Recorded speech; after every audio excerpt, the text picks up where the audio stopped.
What's going on, YouTube and Facebook? Hope you guys are having a great week so far. Today's Wednesday, and today's video is going to be a little bit different, as normally we're talking about people that are either getting ready to go to prison or the crime that they committed that's bringing them to prison.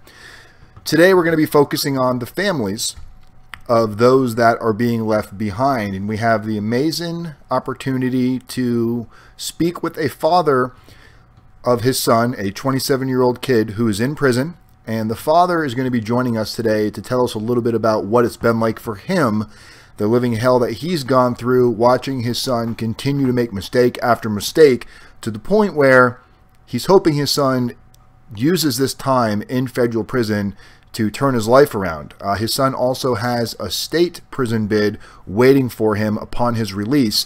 So we're going to introduce you guys to a gentleman by the name of Albert.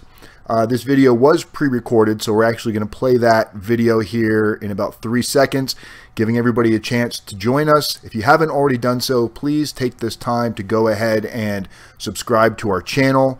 It's very easy. Tap that notification up there so you receive updates. Also, don't forget to text the word YouTube to 76626. Follow us over on Facebook. This video will also be streaming over there if that's an easier platform to watch. Come check out our website. We've got fresh blogs that were just put up, a lot of interesting information that can help you guys throughout your own journey.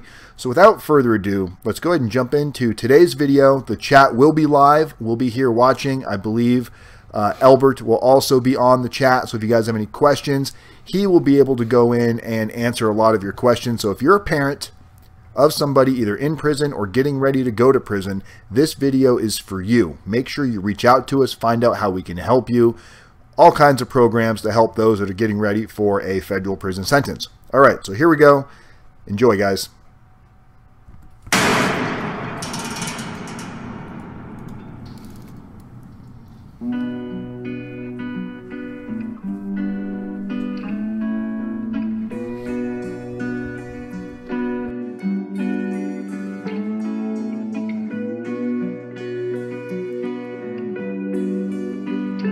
Going on YouTube, RDAP Dan here. Hope you guys are having a fantastic week.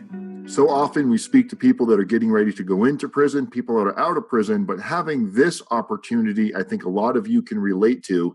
Those of you that are getting ready to go to prison, pay very close attention to this, because this video will allow you to see how your choices truly affect the ones you're leaving behind.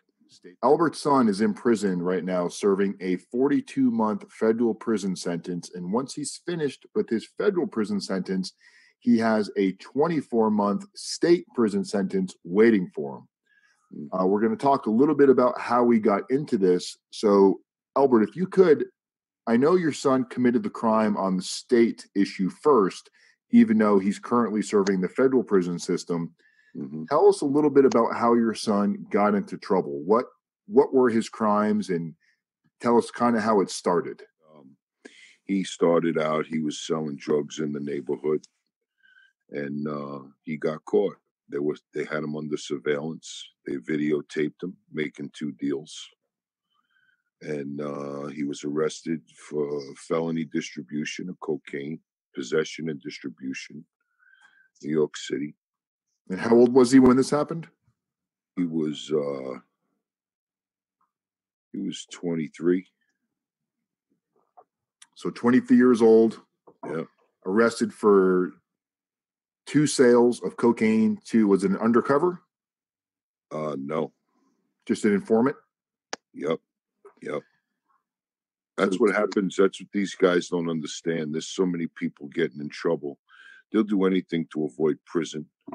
And, they go out there and they solicit buddies that they know to, make deals with them. And the cops get it all on video. And then, boom, they got a sealed case against somebody, And so that was a no-brainer. So he gets arrested for that. But he doesn't initially go to prison, correct? Correct. Well, he went to jail, Rikers Island, which is a pretty rough place. I don't know if you're familiar with Rikers Island in New York. But he was put in Rikers, and we had him brought into what they call drug court. His charges were brought over to drug court. How long was he in there before he went to drug court? About 4 months. So he was locked up for 4 months, Yeah. and then got transferred to drug court. Yeah, his case got brought into drug court. Okay. Tell the viewers that don't know what drug court is. Okay. How that can benefit somebody. Oh, it's wonderful. If somebody wants to do it right, it could be wonderful. So here's the deal they offered him. This little black woman comes over to my son at his arraignment and says, look, you're a drug addict? He said, yes. She said, well, we have a program where we could take you out of criminal court, get you brought into drug court, but you have to do some drug treatment. But in the end, your record will be expunged. It won't state what your crime was. It'll say you were arrested and you had a felony, but you were discharged from your felony. It won't say that you were arrested for drugs. Would you like a deal like that?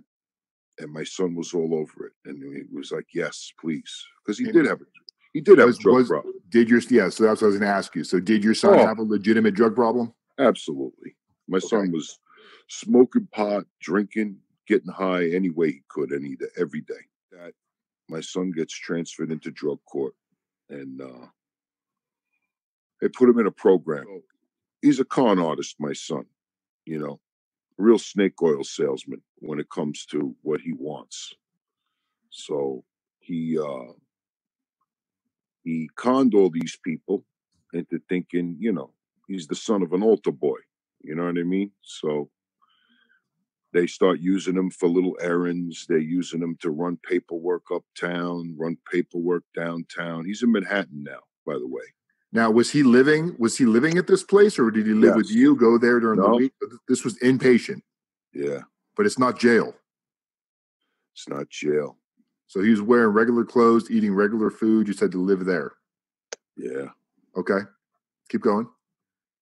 And by the way, he's with all men. I mean, real men. Men 30 and older. Okay. 40 and older, 50 and older. So he's 23 years old, and he's there in this in-treatment facility with people that are in their middle age to older. But he's holding his own. He's doing his meetings. He's making his meetings. He's getting, doing what he's got to do. And make a long story short, he gets these people to believe that he's cured and that they don't have to keep him as long as they were supposed to. And he sees a little opening and he starts picking at it. And he finds out that they can release him a little early, and that's what he gets them to do. I'm telling the lawyer, I'm telling the advocate at the courthouse, I'm telling the guy in the drug program, I'm telling the guy at Queen's Task, and everybody's like, passing the frisbee around. Well, we can't do nothing about it. Well, we can't do nothing about it. I'm like, you people don't understand. My son is not ready to be let loose on society again. He's going to hurt himself or somebody else. You're making a mistake.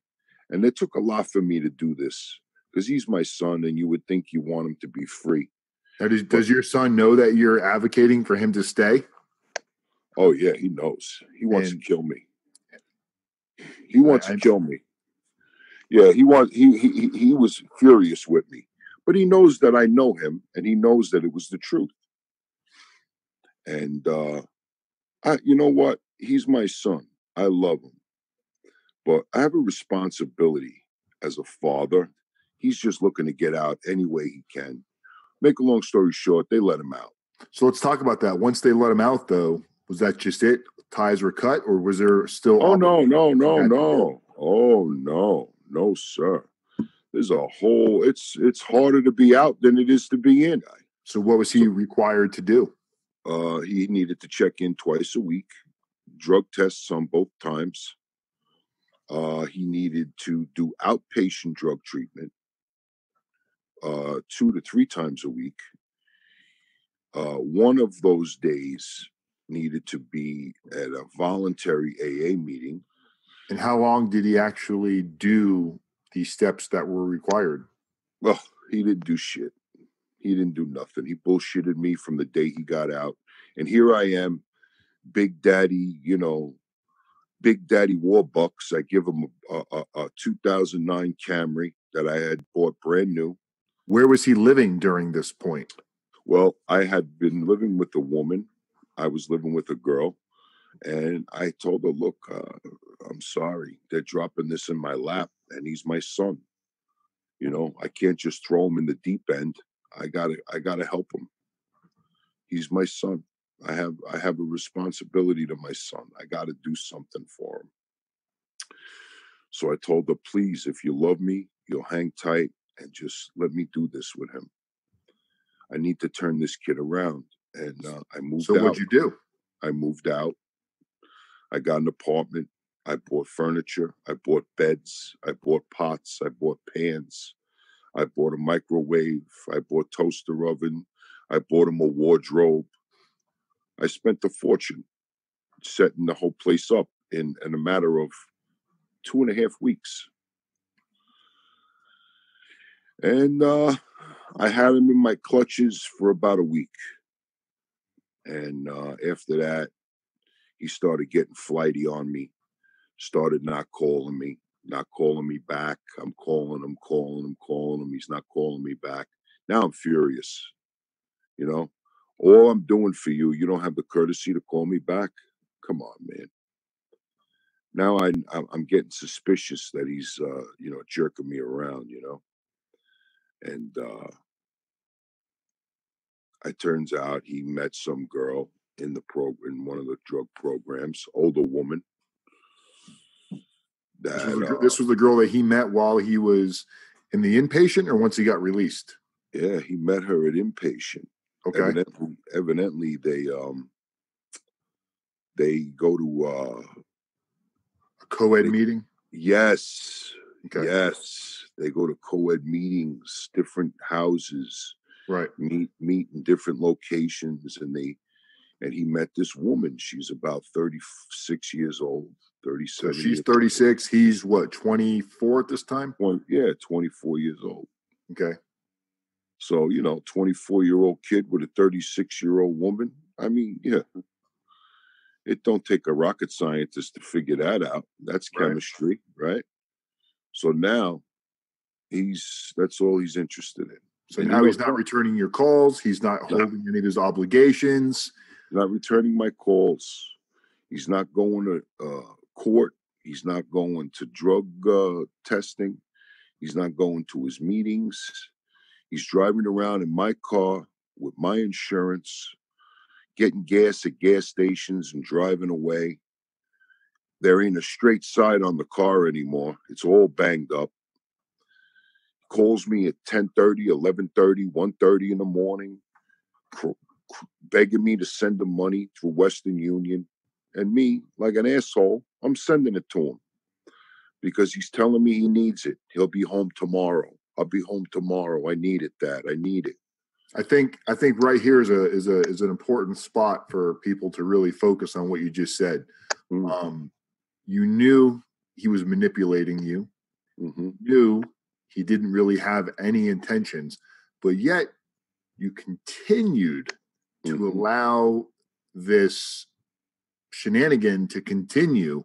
Yeah. Why do you think it was? Knowing what you knew, not what you know now, what you knew then, why do you think you continue to facilitate this disaster on wheels? Well, I know why. This whole thing with your children, with anyone, boyfriend, girlfriend, child, uncle, father, mother, this is a process. And if you don't get smart before the process, you wind up going through the process. And the first process is denial. First part is denial. And that's where I was. I wouldn't believe that my son would be that much of a mutt to his father to do me that way. These are after some all pretty that. serious. These are some pretty serious feelings you have about this, and the way I hope your son gets to see this at some point when he gets released, because the choice of words that you've decided to use, you definitely are not holding back, but you can No. still hear the sincerity and the love that you have for your son. Love my son. I love But him. you're not holding punches, and I think this is why I wanted to do this video with you, because it takes people a long time to get to the point you're at. So clearly you're hurt. You've been affected by this. Some of it you've propelled yourself by not reeling in the thoughts that you knew what were going on, but you kept finding a way to avoid it, and like you said, shove yourself into denial. Take us to the point where, how long was he in this process before he did his next crime that has put him back into the hot seat?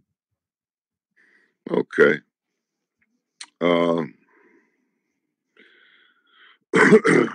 Well, the car was a big thing for me. I was worried. I'm worried about people, other people, innocent people. I know he's using again. I can't control him. He's driving around in a car, which is basically a weapon. So it took every bit of me, but I had to go to the police. And I went into the police station, and, I didn't want to make up a bullshit story.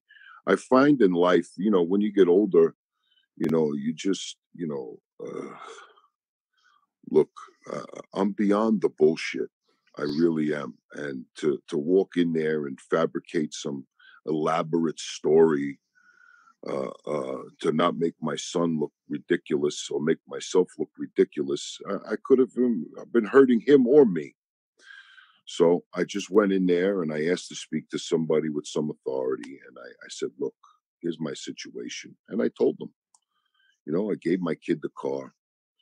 He's supposed to be going to drug treatment. He's supposed to be coming home to me at night. He's hooked up with some broad uptown in Harlem. And I can't get him back. I lost him. He's not taking my phone calls. I'm getting tickets. I got $1,000 worth of parking tickets. More than that, probably $1,100, $1,200 in parking tickets in 30 days. Wow. Yeah. So how do you convince the cops to do anything if he had? Well, what the cops did, they listen. They tell me, listen, we get about 3 parents a year come in here with the same problem as you. Don't be embarrassed. Don't feel funny. This is what we're going to do. We're going to put an alert on the car. And when we find it, we're going to call you and let you know where it is. The police station in Harlem calls me up and they say, look, we found the car. I said, really? He said, yeah. It's going over the 59th Street Bridge every day at 11 o'clock at night. I'm like, well, what's that going to do for me, But they got cameras on the bridge that take pictures of the license plates. Car. I get a phone call from a police station uptown. And the woman calls me up, and officer so-and-so, we found the car. We're parked right next to it. We'll wait for you to get here. So I called my brother up. I asked him to take a ride with me. I go to Manhattan, and there I am. And my son is in a high-rise building with the key fob, and he's messing with the alarm while I'm trying to get in the car. You believe that? Wow. So now here I am. I'm in the street. The police drive away. I thank them. They drive away, and I'm trying to get in the car. Finally, I was able to get in the car, and I'm driving it away. And he calls me up, foaming at the mouth because I took his car. And I said, sorry, son. I love you, but I can't let you do this to me. I worked too hard my whole life. You're not going to destroy me. I worked too hard to have the things I have and to be able to do the things I can do. I'm not going to let my firstborn son destroy me and everything I strive to be. It's not going to happen. I'm sorry. I want you back. I want you home, but it ain't going to be like this. You're not getting anything from me anymore. And at that point there, I was at the beginning of the second phase of the process. You understand? I was done with the weeping daddy phase of the process. And what did I do wrong? Crying myself to sleep about my drug addicted son. It's all my fault. I should have picked him up that Sunday when he was 9 years old. I'm past that now. You know, I grew up in a worse environment than him. My father didn't have shit when I was growing up. It was just me, my mother, my brother, and sister. I started working when I was 14, and I started thinking about these things. And meanwhile, this kid, I tried to give him everything except my time. That's where I failed, my time. So fast forward, I'm sorry if I'm rambling. So now I take the car, right? Now the girl he's with, she throws him out because he doesn't want to work. He's getting high. She's a drug addict too. She throws him out. So he calls me up 2 o'clock in the morning one day, crying his eyes out for me to send him money. I wouldn't send it. Then he calls my mother, his grandmother. Then he calls my sister, my brother. He calls everybody in the family, which is the first time he ever did that. Now I know it's getting down to the nitty gritty with him because he's never done that before. Desperate. He's getting desperate. He calls everybody in the family. Now they're all calling me. Now I'm starting to be humiliated. Now I'm getting angry, right? He calls me again. I said, Joey, don't call anybody in the family anymore for money. I've forbidden anybody in the family to give you a dime. You're not getting a dime from anyone. You are coming to me, and we are going to fix this. I can't fix it. If I go to the court, she's going to put me in jail. I said, Joe, if you walk into the court, she may have a little mercy on you. If the police have to drag you into the court, she's going to put you in jail. Be smart about it. If you surrender yourself because you violated all kinds of laws and rules already, you know, you're not following the rules. If you walk in and say, I'm sorry, Your Honor, I stumbled, I'm back, please help me get my life right, I'm sure she's going to show some mercy on you. But instead, he hung up on me. Finally, make a long story short, Dan, I get him to meet me. I get him. I bring him home. We shower. We go out for dinner. And we're talking. I'm saying, look, let's go to court tomorrow. I'm going to take the day off. We're going to go see the judge. First, we'll see the lawyer, tell her that we're there. And across the street from the lawyer's office is the courthouse. I said, we'll walk across the street and we'll go see the judge, and it'll all work out. Okay, Dad. We shower, we go for dinner. Next morning, I take him for breakfast. We go down to the courthouse, to the lawyer's office. We go upstairs. We see one of the attorneys. She calls over to his lawyer. He's here. Oh, great, wonderful, wonderful. Bring him over. I come back downstairs from the lawyer's office. My son looks at me, he says, Dad, I can't do this. I'm sorry. And he runs away from me. Leaves me standing on the corner in dress shoes on an icy day and takes off on me. I broke down. I fell apart. He calls me a couple days later. He said, now he's real nasty to me. He says, yeah, you know what, Dad? I don't need your money. I got my own money. And he hangs up the phone. I'm like, what is he talking about?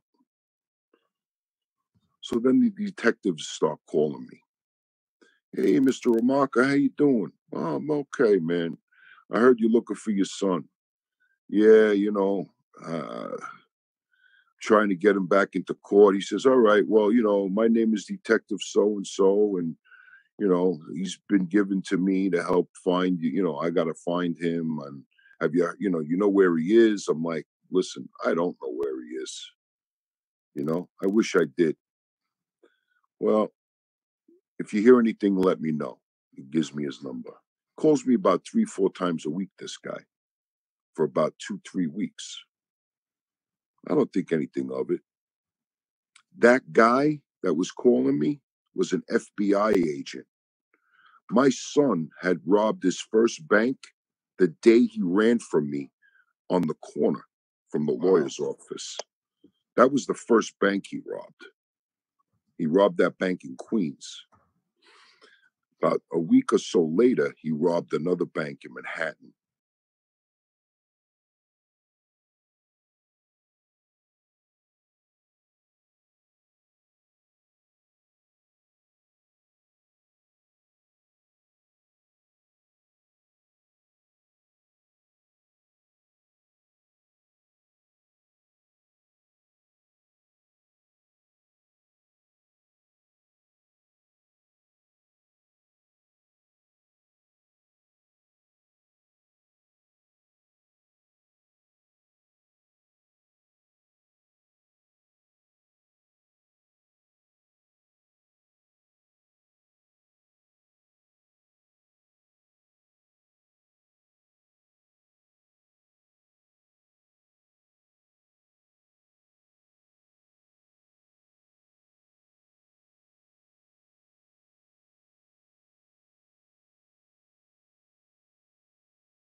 Sorry about that, guys. I had the mute button on. You guys just got to watch me there flapping my lips with no words coming out, no sound. Do you guys have sound now? If I can get a thumbs up with some sound or a high five. No sound, no sound. CJ, you got to be faster on the CJ is my technician. He does many things. We got a thumbs up. We got a thumbs up? No, I hear you now. Oh, you hear me now? Okay. All right. Sorry about that. So basically what I was saying, for those of you that have children that watched and listened to what Albert had to say, I think the big message to take from that is it's easy to see the best in people, especially when it comes to children. Nobody wants to think their child is doing anything wrong. And Albert was very clear in explaining that his son was very manipulative and would do anything to get what he wanted to do, whether to get high or to cause more problems for himself and causing problems for him. So if you have family, somebody that's going through this, don't beat yourself up if your family member starts to go down a bad path. You know, there's no directions, there's no rule book that comes with raising a child or being a husband or being a wife. Sometimes the best thing you can do is just give them tough love and sit back, and you might have to watch the train wreck, hope they hit rock bottom soon enough prior, hopefully before they land in prison or dead or hurting somebody else. And in Albert's situation, his son is still young enough to where he's still in his mid-20s. If he learned his lesson from this could be a lesson he needed in order to move on and live the type of life that he wants to live. Now, that was part one. We are going to have part two of Albert's interview. I don't know if it'll be tomorrow or Saturday, but we are going to, tomorrow or Friday. We will have part two up. It was a long video, so we didn't want to run it all in one shot there to keep you guys entertained. So we will play the rest of that video tomorrow or the next day. But guys, do me a favor. You know, if you have somebody, you know somebody that's going through a situation, point them into our direction. This might be something that they need to hear. People feel like they're completely alone when they're either going through the system or they've got a family member going through the system. We had some really good interviews. We had another interview with a gentleman. Was it yesterday? It was yesterday. Yeah. We had an interview yesterday with an attorney who's getting ready to go to prison, and he wants us to wait till he's in prison before we release the video, because he's trying to, you know, do RDAP and certain things. He wants to make sure that nothing that we do causes any issues. So we're going to go ahead and honor his wishes, and we'll release his video as soon as he goes into prison, which should be sometime between June and July. But it just goes to show you, all types, attorneys, doctors, regular average Joe people make mistakes. Does not have to define you for the rest of your life. So we're going to wrap this video up, guys. I hope you got something from this. If you haven't already done so, I posted the link into it's in the channel here. Go over to our Facebook page. There's a review section on there. If you find our content useful or uplifting, or you've learned something to help yourself with your own situation, or maybe you're one of our clients, or you're aspiring to be one of our clients, do me a favor and go over to our Facebook page and say something about us. Let the world know how we've been able to possibly help you and help others. That's all I got for you guys. Do you have any questions in here before I wrap up, CJ? No, that's it. Because they really aren't themselves when they go through that. Okay, well, guys, I appreciate it. I'm RDAP Dan, Federal Prison Time. As always, one day at a time, people helping people, community is method. Don't forget to subscribe, share, like, and love our channel, because we love you.